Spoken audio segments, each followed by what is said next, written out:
मी बघाल तर आज तुम्ही सकाळपासून 9 वाजल्यापासून इथे ठाण्यामध्ये हा पूर्ण मेसेज गेलेला छत्रपती शिवाजी महाराज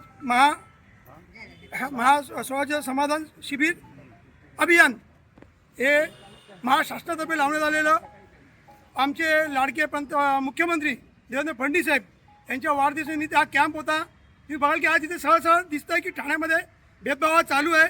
आज लोक सगळे 9 वाजल्यापासून इथे येऊन थांबलेली आहेत।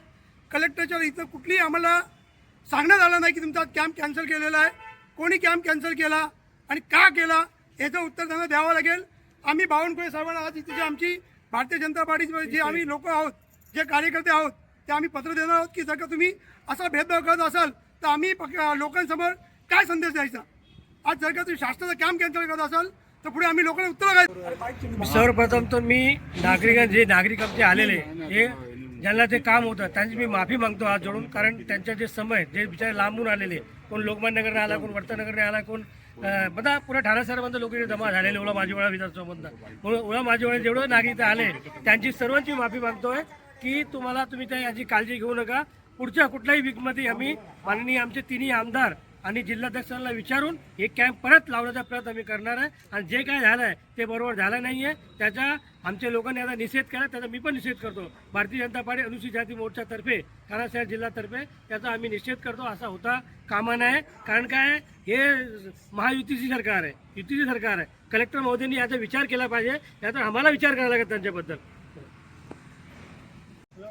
भारतीय जनता पार्टीतर्फे सरकारला सांगण्यात आलं होतं की काही उत्पन्नाचे दाखले आणि सगळ्या गोष्टींचे दाखले इथे मिळतील, डोमेसाइल सर्टिफिकेट इथे मिळेल। पण अचानक सरकारने या ओळा माझीवाड्यातल्या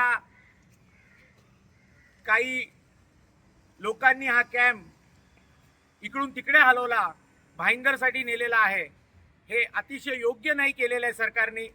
त्यामुळे मी याचा जाहीर निषेध करतो की अशा पद्धतीचे जनतेच्या सेवेसाठी जे कॅम्प असतात ते कॅम्प या ठाणे कलेक्टरनी ठरवून आमच्याकडे आमचे 3 आमदार माननीय निरंजन डावकरे साहेब, केळकर साहेब, माधवीताई, संदीप लेलेजी अशा सगळ्यांनी मिळून हा कॅम्प जर इथे ठरवला होता तर आज सरकारने कुठल्याही परिस्थितीत कॅन्सल न करता सरकारकडे अशी योजना असली पाहिजे होती की हे जर आवळा माझीवाडा विधानसभा खूप मोठी आहे तर इथे पण आणि तिथे पण अशा दोन्ही ठिकाणी लोकांच्या सुविधेसाठी हा कॅम्प उपलब्ध करून दिला पाहिजे होता।